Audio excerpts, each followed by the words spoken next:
यशसं वीरवर्तमम् अग्नेयज्ञमध्वरं विश्वतः परिभूरसि स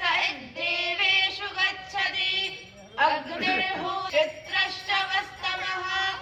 देवो देवेभिरागमद यदङ्गदाशुषे